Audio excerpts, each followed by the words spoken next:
Number 2 chemotherapy جس میں cancer کی ادویات کھانے والی دی جاتی ہیں, انجیکشن بھی دیے جی جاتے ہیں. بالکل.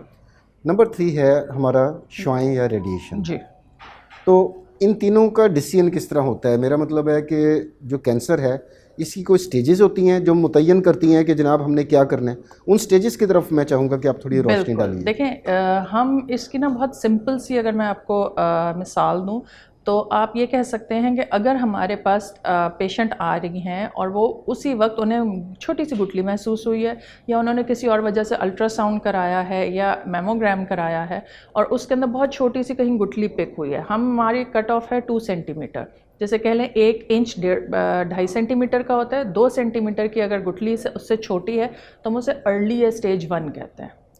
اگر یہ 2 سینٹی میٹر سے بڑی ہو رہی ہے اور ساتھ میں بغل کے اندر غدود آ رہے ہیں, لمف نوڈز آ رہے ہیں یا نہیں آ رہے ہیں تو پھر یہ اسٹیج 2 ہو جاتا ہے. اگر یہ اس سے بھی بڑی ہو جائے 5 سینٹی میٹر یا 2 انچ سے بڑی ہو جائے اور بغل کے اندر بھی محسوس ہونے لگے کہ غدود ہیں تو اسٹیج 3 بن جاتی ہے. پھر اس کے بعد اگر یہ اور جگہوں پہ پھیلنا شروع ہو جائے جس میں لنگز ہیں اور لیور ہے اور بونز ہیں, برین ہے, ان میں سے کہیں پھیلنا شروع ہو جائے پھر یہ اسٹیج 4 ہو جاتی ہے. پھر یہ ہمارے آپریبلٹی کے کرائٹیریا سے باہر نکل جاتی ہے. اچھا پھر اس تو ایز پر اسٹیجز ہم جیسے ہم اپنے ہاسپٹل میں اس طرح ڈفرینٹ ہاسپٹلس میں ایک MDT یا ٹیومر بورڈ ہوتا ہے, ملٹی ڈسپلنری ٹیم کا ڈیسیجن ہوتا ہے جس میں ہم مختلف اسپیشلٹی کے لوگ بیٹھتے ہیں, سرجنز, ریڈیشن آنکالوجسٹ اور medical oncologist along with radiologist بیٹھتے ہیں.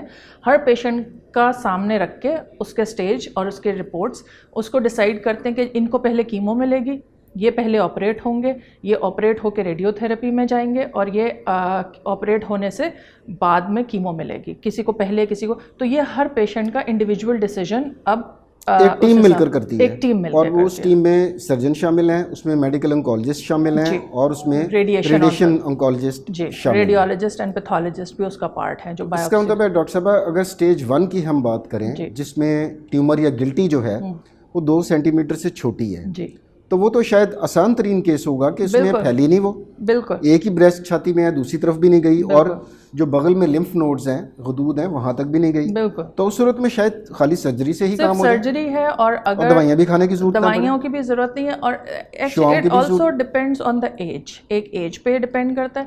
دوسرا ہم اگر کیمو تھراپی نہیں بھی ہو تو پھر بھی ہم یہ ایڈوائز کرتے ہیں کہ اگر ہم نے بہت چھوٹا سا نکالا ہے تو ہمیں احتیاط کے طور پہ, کیونکہ اس وقت ہمیں کہیں اور نظر نہیں آ رہا, CT اسکین یا کسی بھی چیز سے پک نہیں ہوا, تو ہم احتیاط کے طور پہ پھر بھی یہ کہتے ہیں کہ چھوٹے سے لمپ نکالنے کے ساتھ ریڈیو تھراپی کروا لیں. اب تو شارٹ کورس ریڈیو تھراپیز پہلے 25 ڈیز تھی یا 15 ڈیز یا 5 ڈیز کی ریڈیو تھراپی بھی اویلیبل ہے, وہ کروائیں اور اس کے بعد ان کا ٹریٹمنٹ مکمل ہو جاتا ہے. اچھا ڈاکٹر صاحب اس کا کیا فلسفہ ہے کہ آپ ایک سرجن ہیں, جی آپ نے دیکھا کہ 1 سینٹی میٹر کا فرض کریں ٹیومر تھا, جی, اور آپ نے جب اس کو وہاں پر کٹ لگایا, ٹیشو کو ایکسپوز کیا, ٹیومر آپ کو نظر آ گیا, آپ نے 1 سینٹی میٹر کا تھا تو تھوڑا سا آپ نے زیادہ ہی اس کو نکال کر آپ نے مارجن کلیئر کر کے آپ نے کر دیا. تو ریڈیو تھراپی کی ضرورت کیوں پیش آتی ہے؟ بریسٹ کینسر ایک سسٹمک ڈیزیز بھی ہوتی جا رہی ہے. جیسے ہم نے جب پک کیا, CT اسکین نے اس وقت پک نہیں کیا کہ کہیں اور یہ پھیلا ہوا ہے, لیکن ہم جسے کہنا چاہیے مائکرو میٹاسٹیسس ایک ورڈ ہے کہ بہت ہی چھوٹے ذرے جو کسی چیز پہ پک نہیں ہو رہے, لیکن وہ اس جگہ سے کسی اور جگہ بھی جا سکتے ہیں, اور اس جگہ جہاں ہم نے آپریشن کیا وہاں بھی موجود ہو سکتے ہیں, لیکن جو ہمیں آنکھ سے نظر آیا وہ ہم نے نکال لیا.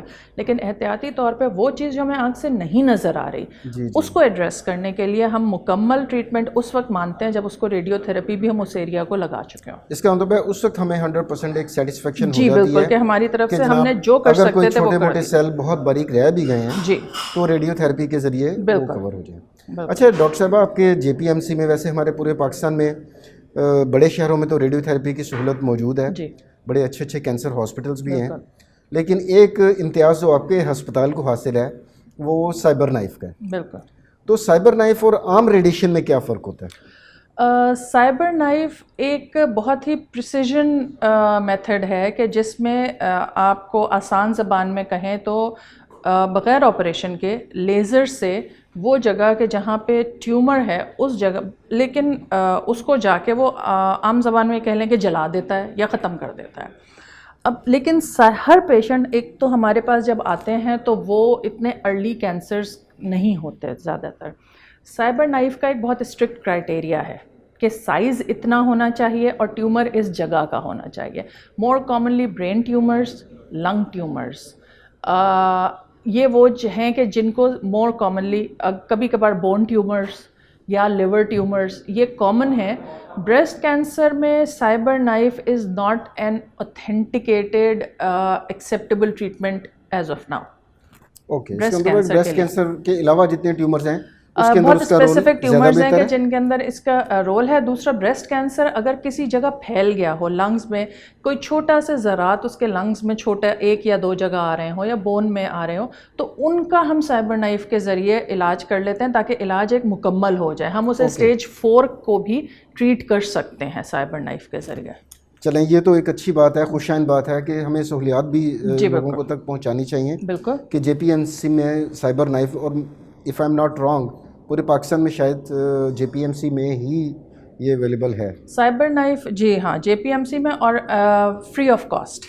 اس میں سب سے امپورٹنٹ یہ ہے کہ فری آف کاسٹ, دنیا کا, یہ پوری دنیا کا واحد سینٹر ہے جہاں فری آف کاسٹ ٹریٹمنٹ ہوتا ہے. اور یہ بہت ایکسپینسو اکوپمنٹ ہوتا ہے ڈاکٹر ویری ایکسپینسو. اندازاً کتنے یہ مالیت اس کی ہوتی ہے؟ تقریباً یہ کروڑوں سے اربوں تک ہوتا ہے, کیونکہ اس کے جب لیتے ہیں آپ اس کی مشین تو اس کے ساتھ اس کی مینٹیننس بھی بہت ضروری ہے, کیونکہ اس کو اگر کوئی مینٹیننس کاسٹ ہے تو وہ بھی تقریباً اتنی ہی بن جاتی ہے جتنے کی یہ مشین خود اٹ سیلف ہوتی ہے.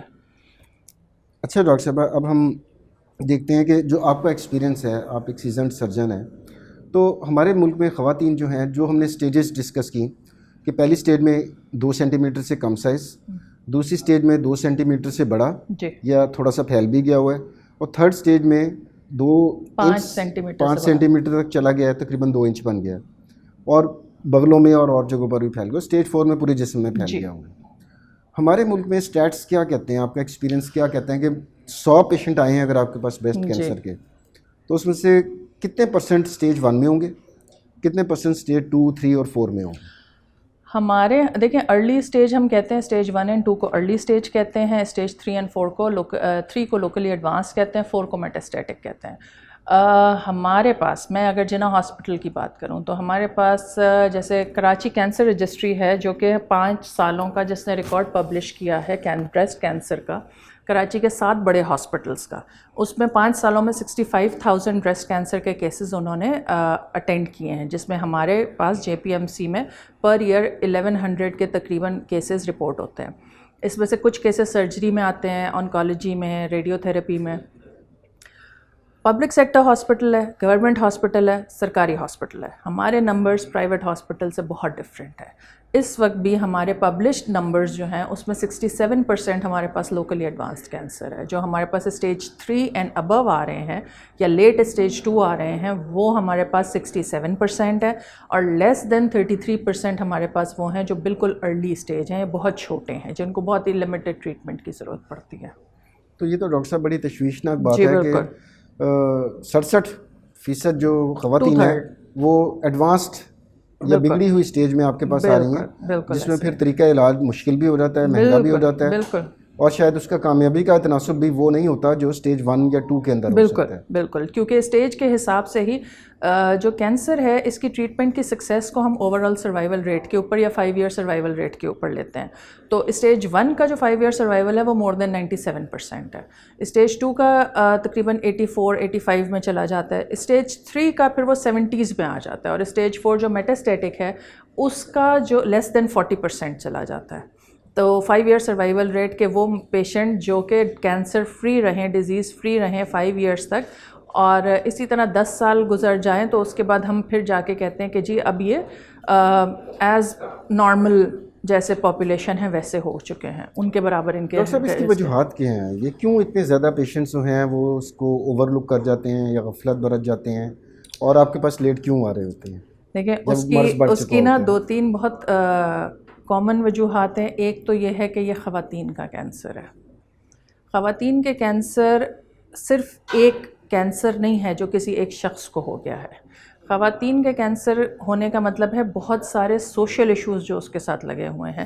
ہمارے پاس پیشنٹ آتی ہیں کینسر ہے, انہیں پتہ ہے 1 سال بھی ہو چکا ہے ان کو اس پرابلم میں, لیکن جب وہ آتی ہیں تو ان کے جو وجوہات ہوتی ہیں وہ کچھ اس طرح کی ہوتی ہیں. بچوں کے ایگزام تھے, رمضان آ گیا تھا, گھر میں شادی تھی, دور سے آنا تھا, خاوند دوسرے شہر میں جاب کرتا ہے. یہ تو چلے ہم کراچی شہر کی بات کریں, ہم جے پی ایم سی میں پورے سندھ سے اور بلوچستان سے پیشنٹس جو ہمارے پاس آتے ہیں وہ دیہی علاقوں سے آتے ہیں, اور وہ اس چیز کا انتظار کرتے ہیں کہ ہم پیسے جمع کر لیں اور ہم نے گاڑی بک کرانی ہے اور ہم نے وہاں سے آنا ہے. ہمارے ساتھ سفری اخراجات, ہمارے ساتھ کوئی 1 یا 2 وہ لوگ بھی ہوں کہ جنہیں پتہ ہو کہ کراچی شہر میں جانا کدھر ہے, کس کے پاس جانا ہے اور کہاں علاج یہ ہوگا کدھر, تو ان کو وہ گائیڈ بھی چاہیے ہوتے ہیں. پھر کوئی شخص رہائش کا بندوبست, یہ سب چیزیں کافی زیادہ اخراجات کی صورت میں انہیں مشکل پیش آتی ہے. اور پھر اس کے بعد کینسر کا علاج ایک لمبا سفر ہے, 4 سے 6 مہینے لگتے ہیں, صبر آزما ہے, اور اس کے لیے بار بار آنا اور جانا, بار بار اس کے لیے, کیونکہ اب chemo therapy, follow up visits اور کیمو تھراپی اگر 3 ہفتے کے بعد نیکسٹ کرنی ہے تو وہ پھر 3 ہفتے کے بعد دوبارہ پیسے جمع کریں گے دوبارہ آنے کے لیے, یا اگر ان کے پاس اتنے پیسے ہوں کہ وہ کراچی میں رہائش رکھ سکیں 3 ہفتے کے لیے, جو کہ بہت مشکل کام ہے, تو وہ آنے جائیں. تو اخراجات ایک میجر فیکٹر ہیں. دوسرا میجر فیکٹر ہے خواتین اپنے مسائل کو کتنا سیریس لیتی ہیں, کیونکہ ان کے لیے باقی اور چیزیں زیادہ امپورٹنٹ ہوتی ہیں بنسبت ان کی اپنی ہیلتھ کے. وہ ایک قربانی کا بھی وہ ایلیمنٹ آتا ہے نا ہمارے سوشل اسٹرکچر میں, کہ عورت سے ہمیشہ قربانی توقع کی جاتی ہے. وہ خود بھی اپنے آپ سے توقع کرتی ہیں کہ نہیں, ہم اگر اپنی بیماری کو بڑا بنا لیں گے تو, اور 2 وجوہات تو یہ ہو گئی. تیسری یہ کہ ان کے اندر ایک خوف ہوتا ہے, کہ ایک خوف ہے کہ انہیں معلوم نہیں ہے کہ اس میں کیا کیا ہو سکتا ہے. وہ جو خوف ہے وہ بھی انہیں روکتا ہے کہ اگر ہم گئے اور ڈاکٹر نے کہہ دیا آپریشن کرو, سب نکال دو, تو یہ تو کبوتر دیکھ کر آنکھیں بند کرنے والی بات ہوگی نا ڈاکٹر صاحب. کیونکہ ان کو معلوم نہیں ہے, ان کے سوالات کے جوابات دینے کے لیے کسی دیہی علاقے میں کوئی موجود نہیں ہے. اب تو کم از کم میں یہ کہتی ہوں کہ الٹرا ساؤنڈ بہت کامن ہو گیا ہے, ڈاکٹرز کم از کم مل جاتے ہیں, تو ڈاکٹرز کو ضرور دکھا دیں, ایک دفعہ الٹرا ساؤنڈ ضرور کرا لیں, اور تقریباً جیسے کہنا چاہیے علاج کی طرف پہلا قدم تشخیص کا ہے, ڈائگنوسس کا ہے, اس کی طرف قدم بڑھانے شروع کر دیں. یہ نہیں ہو کہ 1 سال میں جب وہ ہمارے پاس پہنچے تب وہ اس اسٹیج پہ پہنچ گیا ہو کہ جس کے لیے ہم کچھ کر نہ پائیں.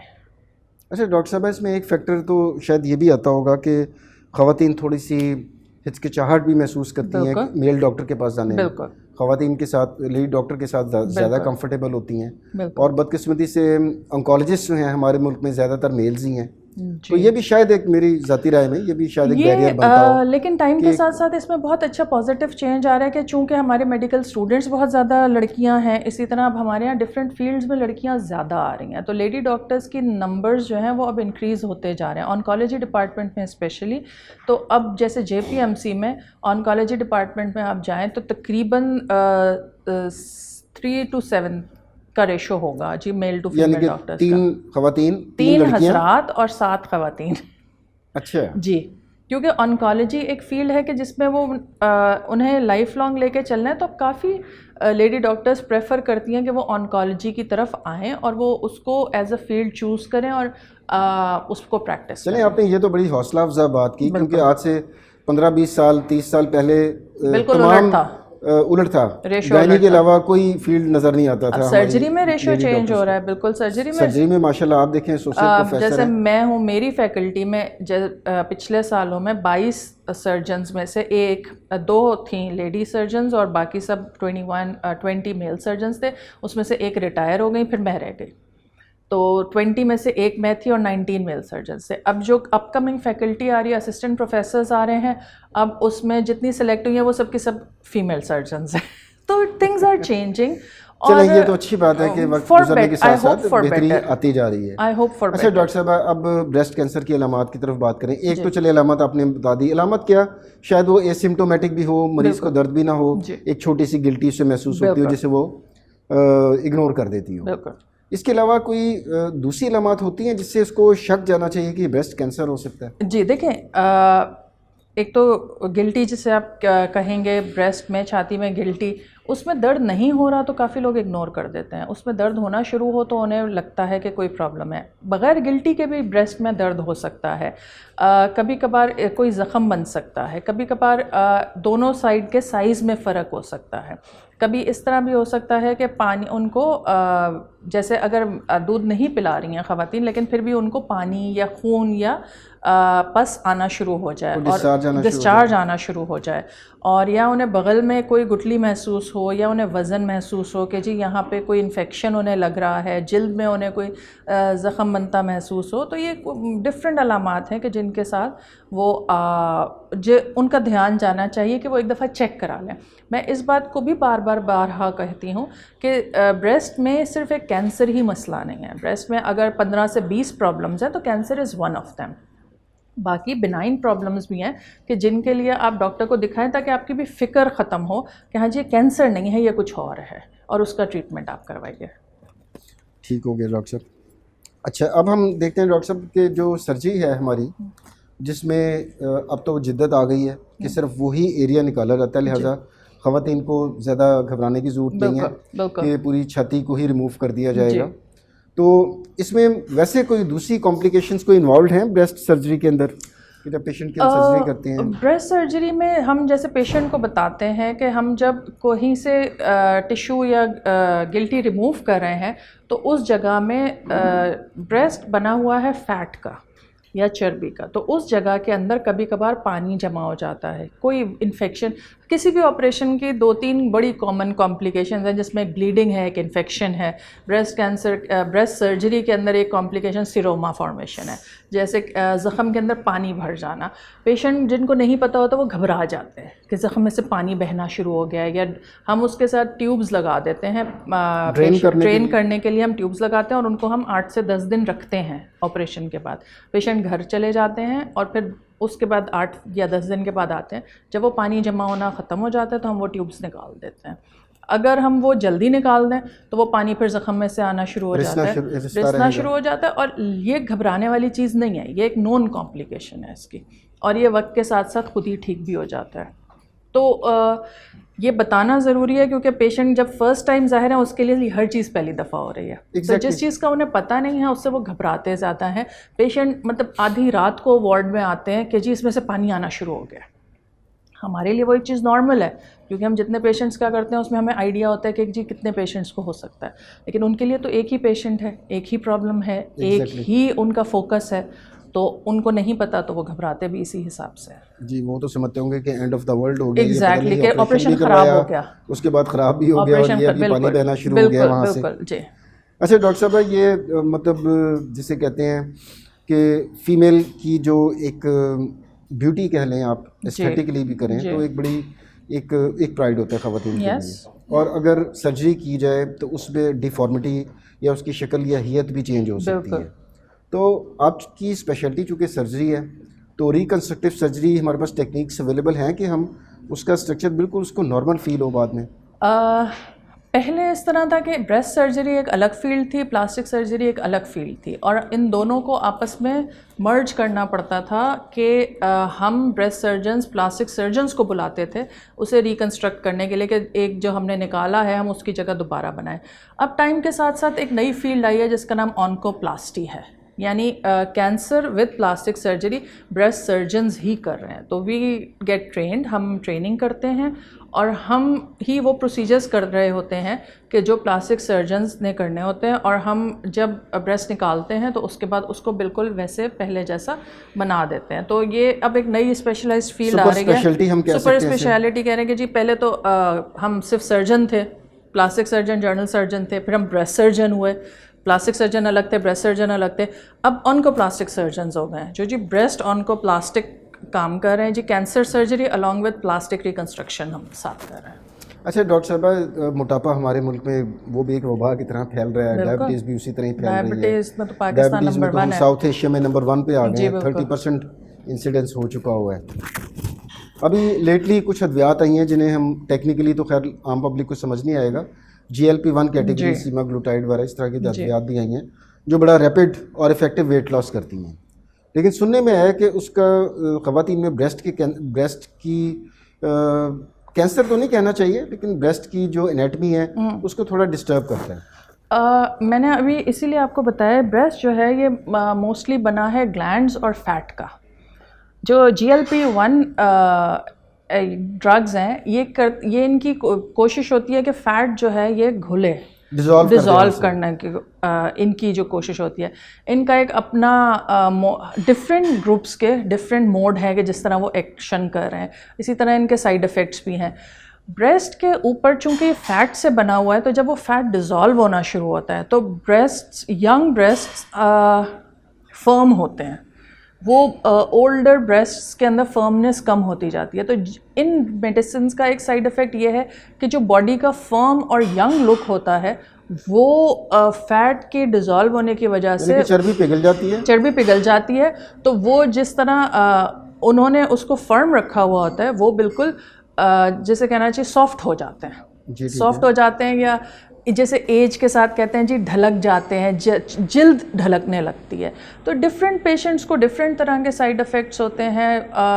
کسی کو اتنا نہیں پتہ چلتا، باڈی ٹائپس کے اوپر ڈپینڈ کرتا ہے. آپ کے بیسک جہاں سے آپ نے باڈی ویٹ اسٹارٹ تھا آپ کا اور وہاں سے آپ جو اپنے ٹارگٹ کی طرف جا رہے ہیں تو اس کے اندر کتنا فیٹ کانٹینٹ آپ بریسٹس کے اندر تھا کہ جو کم ہوتا جا رہا ہے، جس کی وجہ سے اس میں چینجز بھی آ جاتی ہیں. ڈینسٹیز اور ایج ڈپینڈنٹ ہے، باڈی ٹائپ ڈپینڈنٹ ہے. بریسٹ کی اپنی سائز کے اوپر ہے کہ وہ کون سا سائز تھا جہاں سے اسٹارٹ ہوا تھا. بہت ساروں میں کچھ بھی نہیں ہوتا. تو اس طرح کی کمپلیکیشنز جب آ جاتی ہیں، ایک مطلب ینگ لڑکی ہے جس نے ویٹ اپنا گراسلی ریڈیوس کیا اور اس میں جو ہے وہ بریسٹ کی ڈیفارمیشن جو آپ نے ایکسپلین کیا اس طریقے سے آ گئی ہے، سرجری کا کوئی رول ہے اس کو ریسٹور کرنے میں؟ دیکھیں جی، سرجری کا بریسٹ کے اندر تو بہت ہر چیز میں رول ہے. فار دا ریزن یہ کہ چونکہ جیسے آپ نے کہا کہ ہم تو بریسٹ کینسر سے ہم نے بات شروع کی تھی، لیکن بریسٹ کا کاسمیٹک ویلیو بہت زیادہ ہے. Exactly in a person's own body image. جو باڈی امیج اپنی آئیز میں وہ کیری کرتے ہیں اس کے اندر breast is a big part of that body image.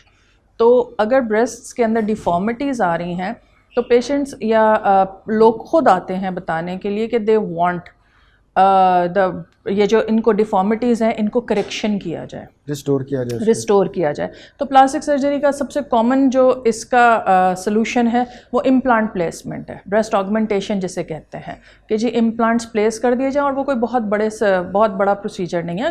Relatively اب تو ٹائم کے ساتھ ساتھ بہت اچھے امپلانٹس آنے شروع ہو گئے ہیں اور بہت ہی اسمال اسکارس سے انہیں پلیس کیا جانے لگا ہے. یعنی بہت بڑی بڑی سرجریز نہیں ہیں اور بہت ریلیٹیولی سمپل ٹیکنیکس ہیں کہ جن سے ان کو ریسٹور کیا جا سکتا ہے. اس میں ڈاکٹر صاحب یہ مٹیریل کون سا یوز ہوتا ہے سلیکونس میں؟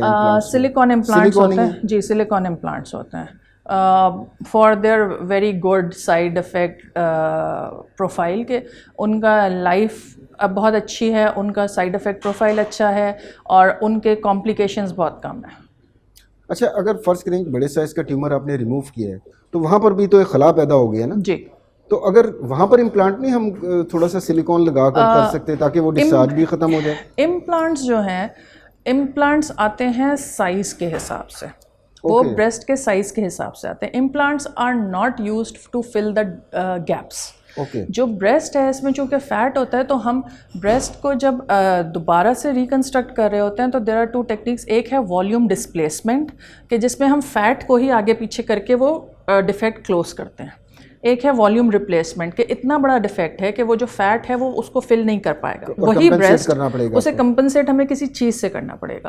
تو امپلانٹس تو وہ ہیں کہ جی ایک ایکسٹرنل ہم نے اس میں چیز ڈالی ہے. ایک ہے آٹولوگس گرافٹ، یعنی باڈی کے اندر سے ہی ہم مسل اور اسکن کا پیچ لے کے اس ڈیفیکٹ کو فل کرتے ہیں. ہیئر ٹرانسپلانٹ میں یہ ہیئر ٹرانسپلانٹ اسی طرح یہ گرافٹنگ ہے، بالکل یہ گرافٹنگ یہ اسی طرح کا ایک ٹیشو فل تھکنیس گرافٹ لگا دیتے ہیں تاکہ وہ جو گیپ ہے وہ گیپ فل ہو جائے. اچھا ڈاکٹر صاحبہ، اب تک جو ہم نے ڈسکشن کی ہے، ایک تو اس کی بڑی خوفناک ہم نے اعداد و شمار دیکھے کہ نمبر 1 کینسر پوری دنیا کا بن چکا ہوا اور خواتین میں بھی نمبر 1 ہو گیا ہوا، بہت زیادہ اس کا انسیڈنس ہے. پھر آپ نے یہ بھی بتایا کہ 67% جو خواتین ہیں وہ بیچاری ایڈوانس سٹیج کے اندر سٹیج 3 اور سٹیج 4 میں پریزنٹ کر رہی ہیں. اس کا مطلب ہے کہ ارلی ڈائگنوسس از دا کی، جتنی جلد تشخیص ہو جائے. بالکل. اب ڈاکٹر صاحبہ ہماری وہ بہنیں جو پروگرام دیکھ رہی ہیں، ویورز ہیں، یا میلز کے لیے بھی ایجوکیشن ضروری ہے، تو کون سی ایسی وہ اسکریننگ ٹیکنیکس ہیں جو نان ڈاکٹر ڈپینڈنٹ ہیں، یعنی کہ ڈاکٹر کی ضرورت نہیں ہے، وہ خود سے بھی تھوڑا سا کانشیس ہو کر، تھوڑا سا اس کو ویجیلنٹ رہ کر ڈیٹیکٹ کر سکتی ہیں؟ بالکل. ہماری جو اویئرنیس کیمپینز ہیں اب ہم ان کو زیادہ فوکس کر رہے ہیں یونیورسٹی اسٹوڈنٹس کے اوپر، کالج یونیورسٹی اسٹوڈنٹس کے اوپر، کہ the earlier you know the earlier you can do something about it. تو جب اسٹوڈنٹس کو ہم بتاتے ہیں کہ آپ نے اپنے آپ کو خود ایگزامن کرنا ہے، خود چیک کرنا ہے، not every day, not every week, but every 3 months. جیسے گھر کے بچے ہوتے ہیں انہیں آپ روز دیکھ رہے ہوتے ہیں، آپ کو نہیں پتہ چلتا کہ ویٹ گین ہو رہا ہے، ویٹ لاس ہو رہا ہے.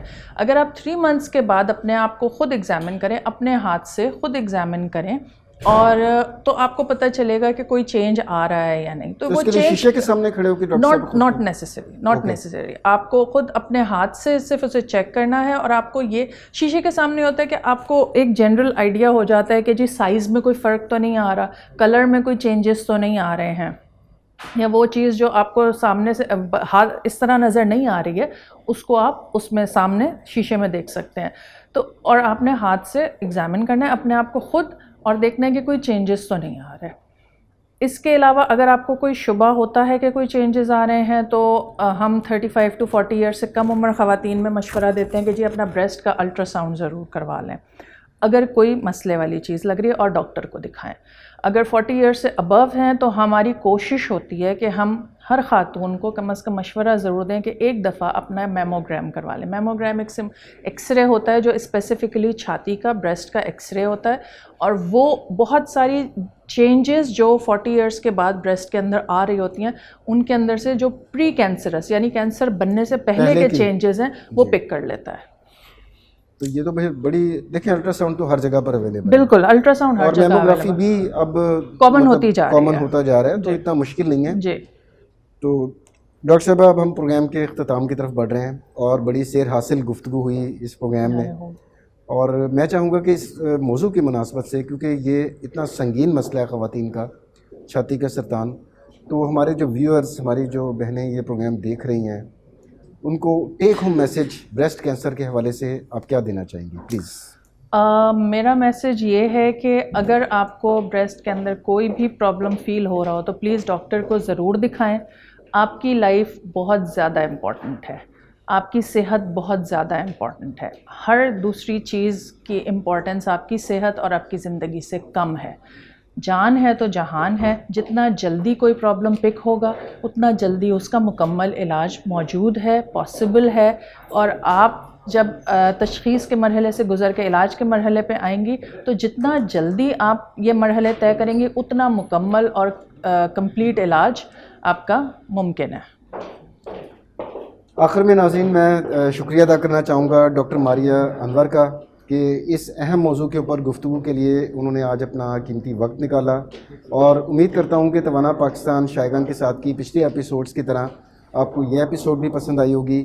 اگلے پروگرام تک کے لیے ڈاکٹر عامر کو اجازت دیجیے. اللہ حافظ.